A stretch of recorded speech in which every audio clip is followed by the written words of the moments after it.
Wir Journalisten / YouTuber lieben Superlative. Warum? Weil es knallt im Internet. Und das Auto, was ich heute für euch dabei habe, ist der stärkste, schnellste und teuerste Serien-BMW aller Zeiten, sagen die Fanboys. Und die Hater da draußen sagen, 10 PS mehr, nur 70 Kilogramm weniger, dafür 50.000 Euro mehr.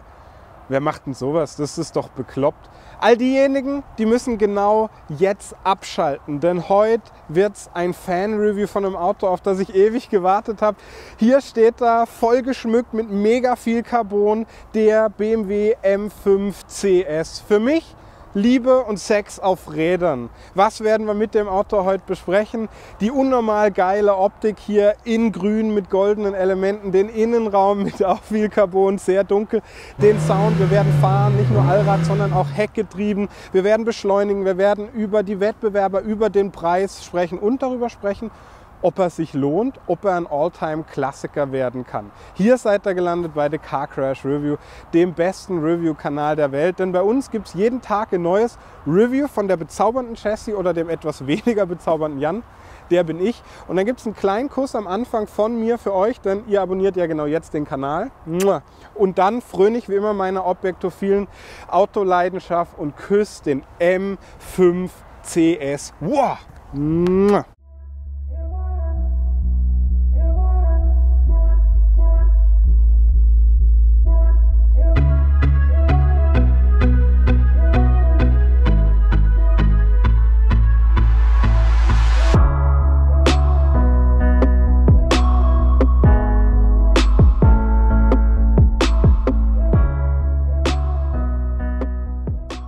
Ja, ganz am Anfang, bevor es losgeht, bevor ich meiner Leidenschaft frönen kann und über Autos sprechen, das ist wirklich das, was ich liebe, neben Fahren, spreche ich natürlich über unseren Kooperationspartner GoLeasy. Was machen die? Die leasen Leasing und lieben Leasing und haben dafür für euch eine Leasing-Vergleichsplattform gegründet. Schaut da gern vorbei, da findet ihr den garantiert besten GoLeasy-Preis.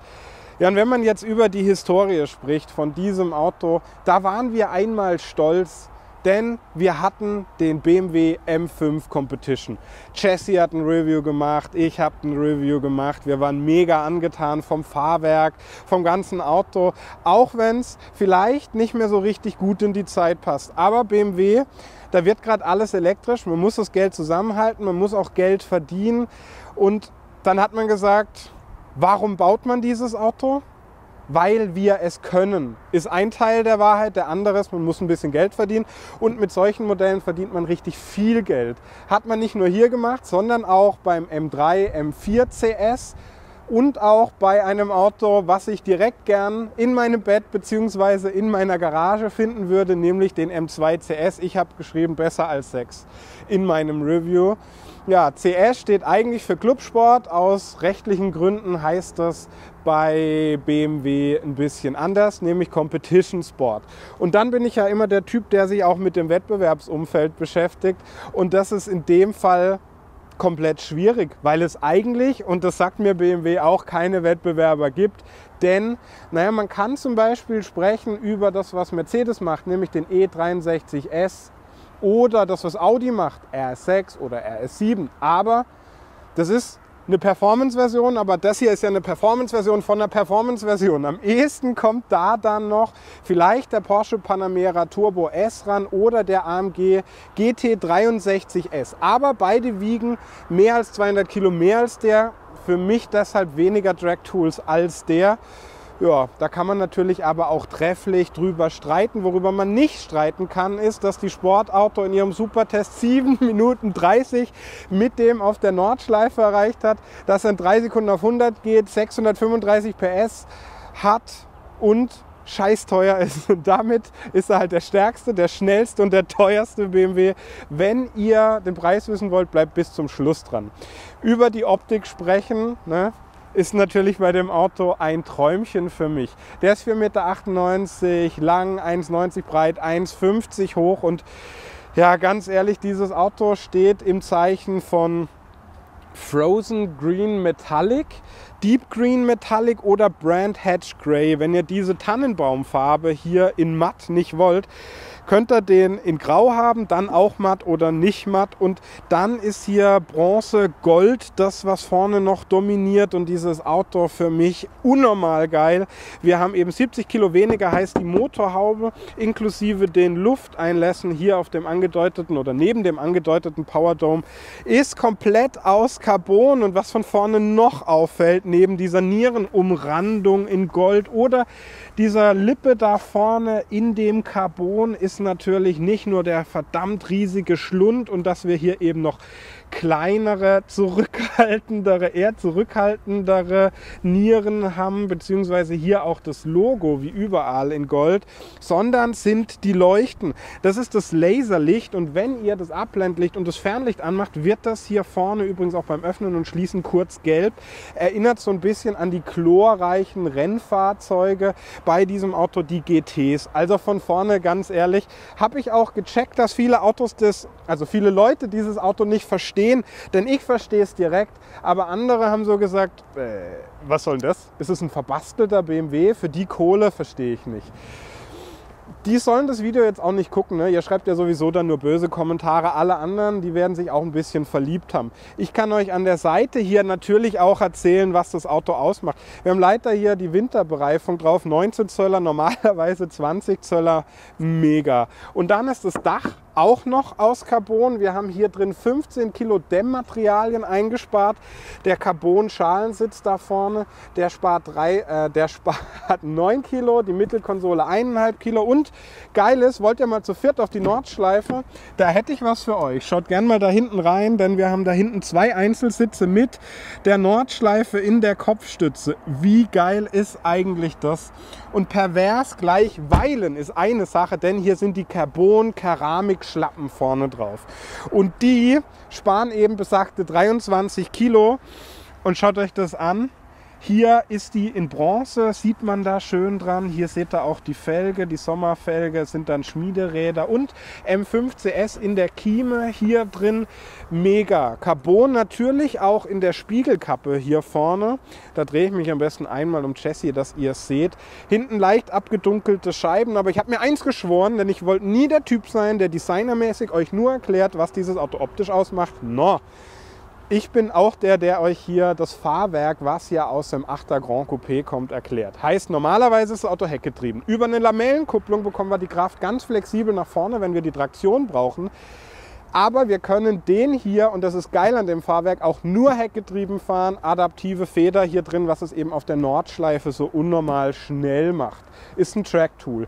Und wenn wir uns jetzt den von hinten anschauen, dann liebe ich halt die 5er-Form, weil der ist langgezogen, die Scheibe da hinten. Wir haben diesen kleinen Bürzel-Gurney da hinten draus, natürlich auf Carbon. Leider sind die Leuchten jetzt hier in der Mitte nicht an, finde ich ein bisschen schade fürs Video, aber ich mache euch ein Schnittbild drüber. Und wir haben hier unten auch nochmal so einen Diffusor in Carbon, der mega geil ist und 4 andere Auspuffendrohre. Das Auto ist laut, aber es ist nicht so in die Fresse laut, sondern es ist einfach präsent Lamborghini laut. Und im Innenraum auch nochmal lauter, weil natürlich ein bisschen Dämmmaterialien fehlen.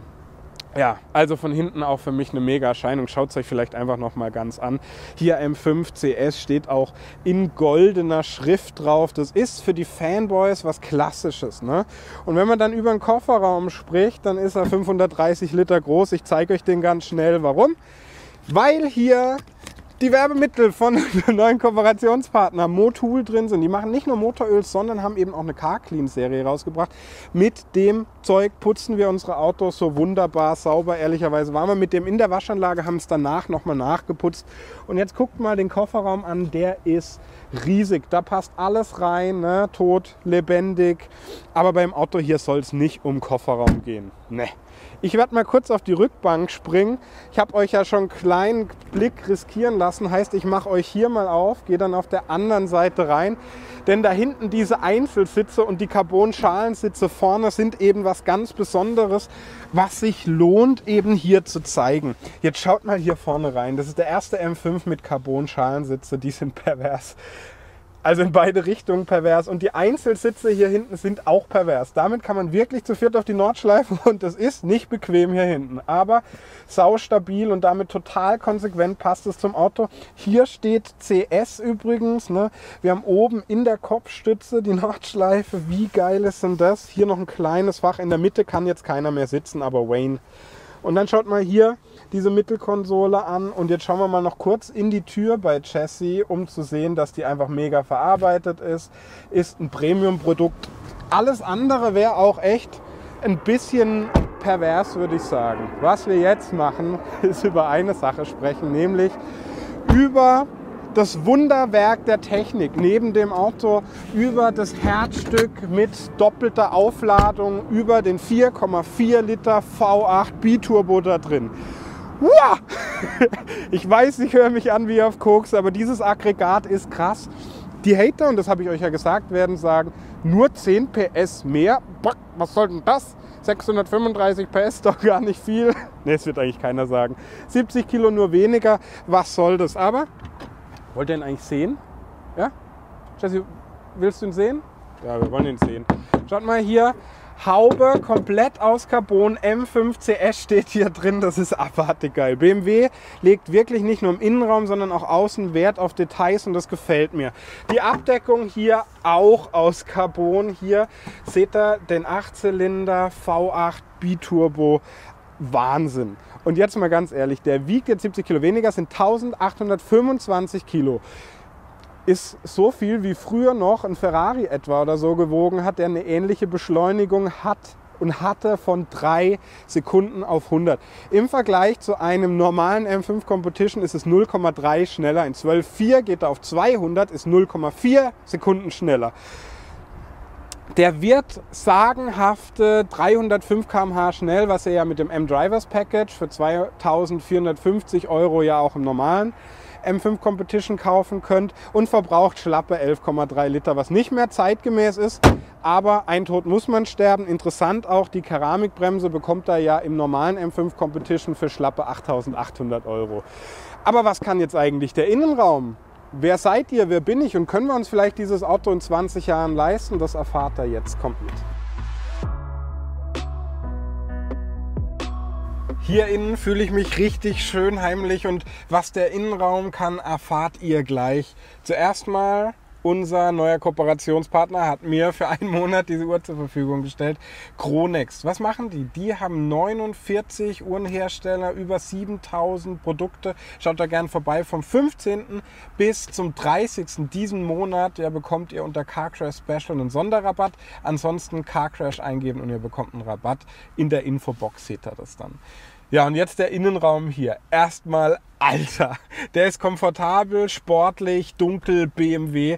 Und wenn man mal über die Sitze hier drin spricht, dann sind das die ersten Schalensitze aus Carbon in einem M5. Und die sind mega, die sparen 9 Kilo Gewicht. Und am geilsten ist, die Nordschleife ist hier oben in der Kopfstütze.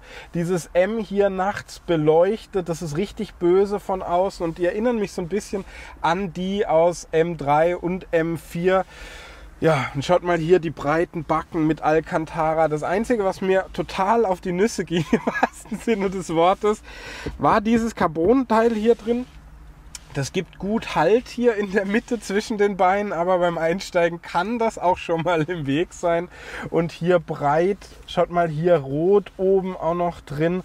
Und die sind aus Carbonspann, eben 9 Kilo Gewicht. Und wenn ihr hier mal schauen wollt, haben wir hier so einen blau-roten Anschnaller und geil ist das Auto, damit kann man zu viert auf die Nordschleife, denn hinten sind 2 Einzelsitze drin, habt ihr sowas schon mal gesehen?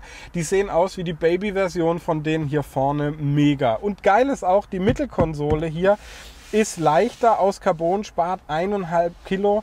Wir haben Carbon-Einstiegsleisten. Wir haben Einstiegsleisten mit CS da unten drauf. In der Tür haben wir Carbon, die ist relativ schlicht mit der Harman-Kardon-Anlage, mit tollen roten Nähten, mit Platz, aber trotz allem sehr wertig ausgeformt. Alcantara Dachhimmel hier oben, sehr dunkel, sehr teuer fühlt sich's an und das Geilste hier drin für mich das Lenkrad. Rote 12 Uhr Markierung hier oben, Schaltpedal aus Carbon da drin, M1, M2 Knopf, M-Zeichen hier unten nicht abgeflacht, tolles Lenkrad. Ja, und jetzt schaut euch das mal hier vorne an, die Architektur mit dem Carbon hier vorne, sehr strukturiert. Carbon hier in der Mittelkonsole, iDrive-Schalter ist hier. Wir haben hier den M-Schaltknauf, können hier sehr viel technisch machen und die Armauflage hier nicht bewegen, was gut ist, was Gewicht spart, was allerdings auch sehr breit ist. Und jetzt würde ich sagen, kommt eine Frau rein, die nicht sehr breit ist. Das ist die Jessie und die hat echt Probleme, hier quasi ohne Arme reinzukommen, weil der Sitz ist wirklich zum Ein- und Aussteigen nicht komfortabel, aber dafür halt auf der Rennstrecke und dieses Auto, das wissen wir, wird als Tracktool benutzt, sehr geil. Ja. So, Lenkrad. Schaut es euch an jetzt hier von nah mit diesem Alcantara hier. Das will man eigentlich nie mehr loslassen. Auch ja, rot-blau hier drauf, M hier unten, richtig schick. Und dann haben wir vielleicht noch, ja da vorne, wenn wir mal dann, ich mache jetzt einfach den Motor mal an, ja, dann den Motor anmachen, da vorne eben ein riesiges digitales Cockpit und wir können eigentlich nur den Bordcomputer hier verstellen und da seht ihr dann, was man sich da alles anzeigen lassen kann in der rechten Kachel da drin. Auf der linken Seite die Geschwindigkeit bis 330 km/h, rechts die Drehzahl, schon ganz spannend. Oben haben wir noch ein Head-Up-Display, was auch cool ist, weil beim sportlichen Fahren liegt schön in meinem Sichtfeld. Die Carbon-Schaltpedal hier mit Plus und Minus drauf sind großartig, ne? Dann haben wir hier noch die Sprachsteuerung, hier ist alles für die Assistenten. Da vorne unten bekommt er übrigens dann den Kofferraum hinten auf und ansonsten spricht man natürlich ganz schnell mal hier über die Mittelkonsole. Carbon seht ihr hier. Induktiv laden kann ich mein Handy hier drin, 2 Cupholder sind hier, 12 Volt Steckdose, wenn ich nicht gut im Aufräumen bin, mache ich hier zu und alles ist verstaut. Sportabgasanlage geht hier quasi an und aus, den M-Modus können wir hier steuern, ganz einfach. Allerdings über Setup sieht man, was man alles verstellen kann, Motor, Lenkung und Fahrwerk und man kann ja hier dann nur den Heckantrieb einstellen oder Allrad. Dafür muss man das ESC allerdings ausmachen, was hier auf diesem Knopf geht. Hier könnt ihr die Schaltzeiten verändern und ihr könnt hier auch in die Sportgasse zum Beispiel schalten. Hier habt ihr den iDrive-Schalter, auf dem ihr auch schreiben könnt. Sportabgasanlage habt ihr hier, Parkpiepser könnt ihr hier an- und ausmachen. Hier unten könnt ihr dann die Klimaanlage an- und ausmachen. Die Sitzheizung ist hier drin, ganz interessant. Und schaut mal hier, wenn wir jetzt mal zurückgehen auf Menü, könnt ihr hier ohne zu drücken, eben, das sieht man jetzt nicht so gut da oben, quasi diese Knöpfe, da seht ihr das jetzt, belegen. Und dann habt ihr hier noch einen Drehregler für lauter leiser. Hier ist der Start-Stopp-Knopf. Alle Assistenten haben wir eben hier, können wir dann individual konfigurieren. Seht ihr dann noch schön, was hier alles drin ist in den verschiedenen Dingen. Also alles, was es halt gibt, ne? Und über den Track-Modus macht man das dann auf der Rennstrecke zum Beispiel aus, wenn man den lange gedrückt hält. Aber jetzt zeige ich euch vielleicht mal noch in aller Kürze die M-spezifischen Dinge. Das ist zum Beispiel das M-Menü hier, da könnt ihr M1, M2 konfigurieren über Sound, DSC, Getriebe. Ihr könnt M2 konfigurieren, das sind dann die beiden Knöpfe, die ihr dann über eine Shortwahlliste erreicht. Ihr könnt vorne das Head-Up-Display frei konfigurieren und die Instrumentenkombination könnt ihr dann auch frei belegen. Und ansonsten habt ihr hier noch den Fahrzeugstatus, was cool ist, wenn ihr euch diese Grafik da mal anschaut. Einstellungen, Experience-Modus, eigentlich irgendwie was für eher entspanntere Fahrer. Ihr habt hier Media natürlich, ne? Ihr habt alles Digitale und Apple CarPlay, Android Auto hier. Navi habt ihr hier, wenn ihr Suchen eingibt, könnt ihr dann schön hier unten zum Beispiel ein Haar draufmalen oder ein Herz für Jessie, weil sie immer so toll filmt. Ja, habt dann hier auch verschiedene Apps, die ihr hier reinmachen könnt. Habt den BMW Store oder hier die installierten Apps, die es schon gibt, mit Wetter. Heute ist es Wetter gut. Geil ist halt natürlich auch der M-Lap-Timer, den man hier sich anzeigen lassen kann, ne? Könnt ihr dann zum Beispiel eine Runde hier aufzeichnen. Der ist relativ neu, soweit ich weiß. My BMW Sharing Car. Aber was wir jetzt machen wollen, ist endlich...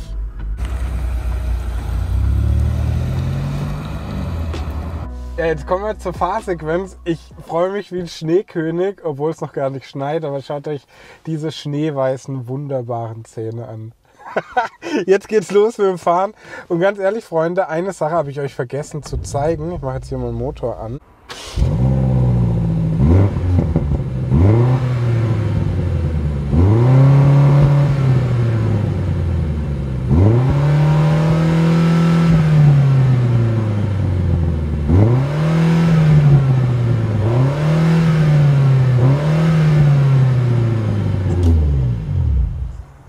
Und das ist hier im Menü vorne natürlich. Bei K haben wir natürlich noch die Fahrinfos, eine Energieflussanzeige, eine Sportanzeige. Schaut mal hier, Energiefluss, Sportanzeige. Da gibt sich BMW schon sehr viel Mühe.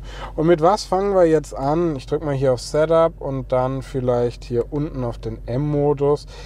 Dann ist vielleicht ganz interessant, wenn man hier unten das ESC ausmacht, haben wir eine spannende Sache. Dann drückt man hier lang, dann kann man hier entweder 4WD oder 2WD einstellen. Oben vielleicht Sport, Sport, Sport Plus, Sport Plus.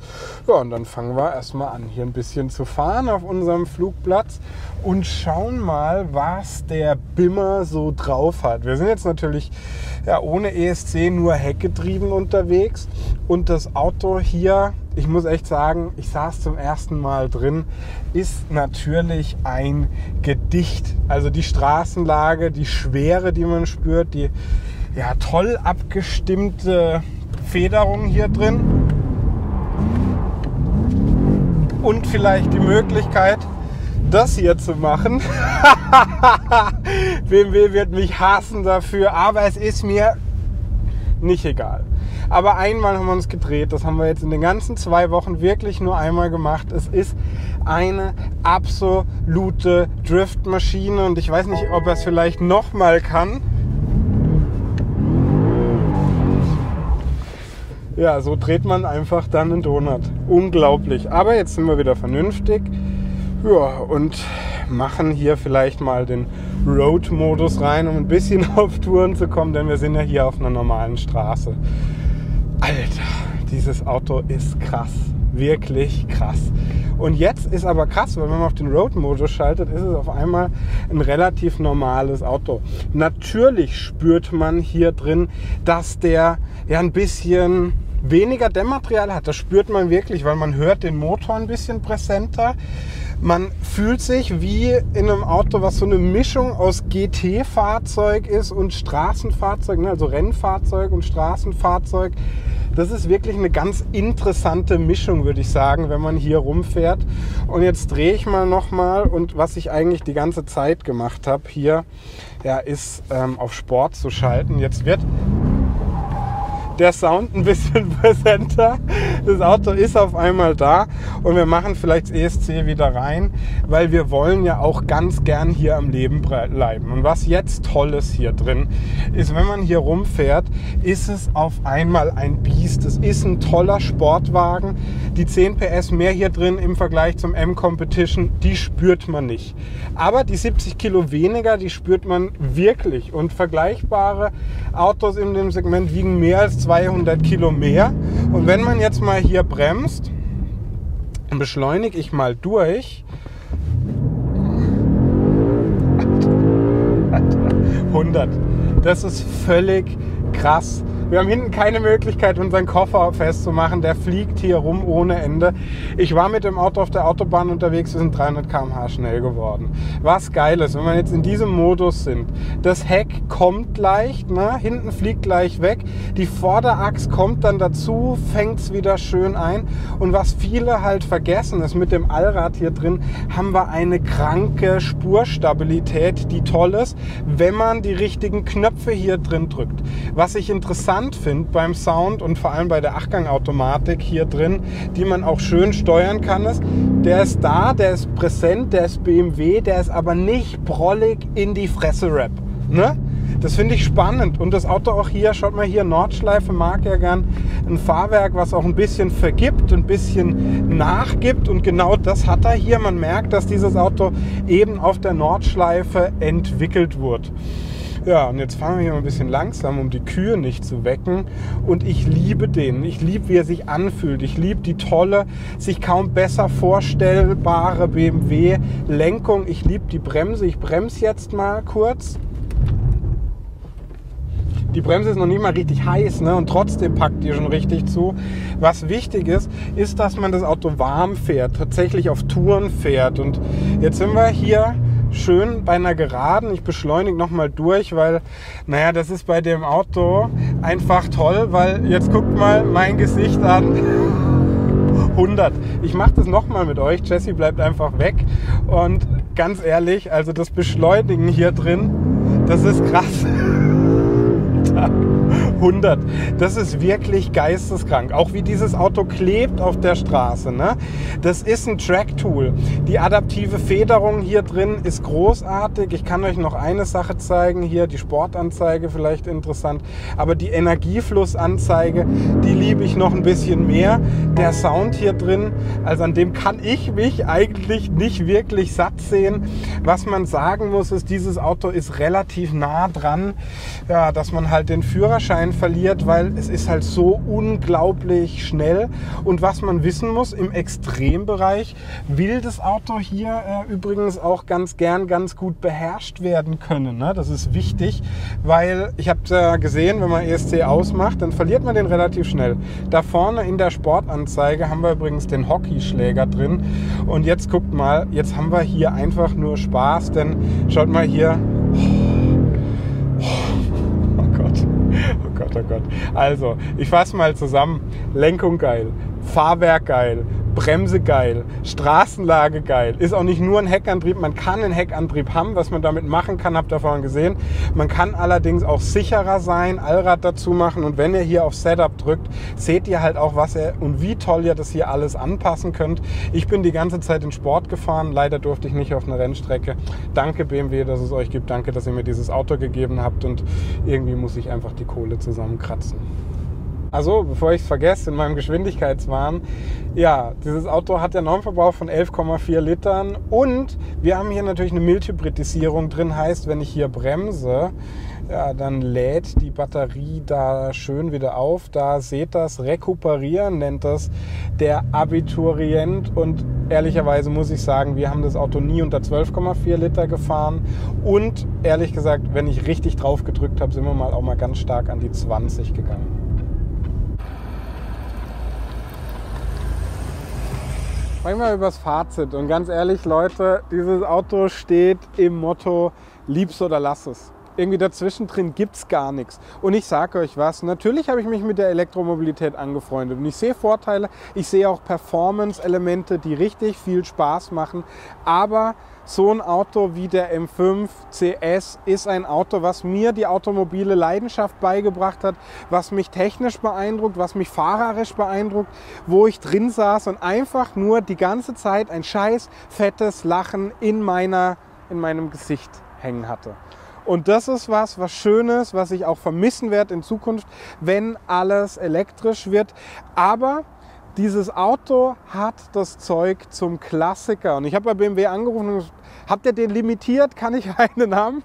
Und dann haben die erstmal gelacht und haben gesagt, also limitiert ist er nicht, aber wir bauen den jetzt seit März 21 und wollen den maximal wohl ein Jahr bauen. Kauft ihr doch einen. Und dann habe ich gesagt, ja, was kostet er denn? Und dann haben die gesagt, 180.400 €. Und dann habe ich aufgelegt und bin weinen gegangen, weil das sind 50.500 € mehr als ein M5 Competition. Dafür bekommt er halt 10 PS mehr und spart 70 Kilo ein und habt halt ein absolut verrücktes Track-Tool gewonnen. Wahnsinn! Aber dann habe ich mir schön gerechnet und habe es mal ausstattungsbereinigt durchgerechnet, also geguckt, wie viel Ausstattung da mehr drin ist. Und dann habe ich rausgefunden, dass es eigentlich nur 20.000 € mehr sind. Trotz allem bleibt halt die 50.000 € stehen, was halt dann einfach schon ein kleiner normaler Fünfer mit kleinerem Motor dazwischen ist. Völlig verrückt. Wer euch das Leben ein bisschen einfacher machen kann, ist unser Kooperationspartner GoLeasy. Ich bin nicht sicher, ob die den hier im Leasing haben. Schaut da gerne mal vorbei. Was machen die? Die vergleichen für euch unter den etablierten Leasing-Anbietern, ja, und suchen den garantiert besten GoLeasy-Preis raus. Hier seid ihr gelandet bei The Car Crash Review Goat, dem besten Reviewer aller Zeiten, mir auf dem besten Review-Kanal aller Zeiten, den Jesse mit mir zusammen macht. Ich darf auch dabei sein. Ich bin der Jan, abonniert gerne den Kanal, dann können wir sehr viel Spaß zusammen haben. Und den hier, von dem müssen wir uns jetzt leider verabschieden, aber es kommt was anderes Schnelles aus Ingolstadt. Ich verabschiede mich und bis bald in einem anderen Traumjob. Tschüss.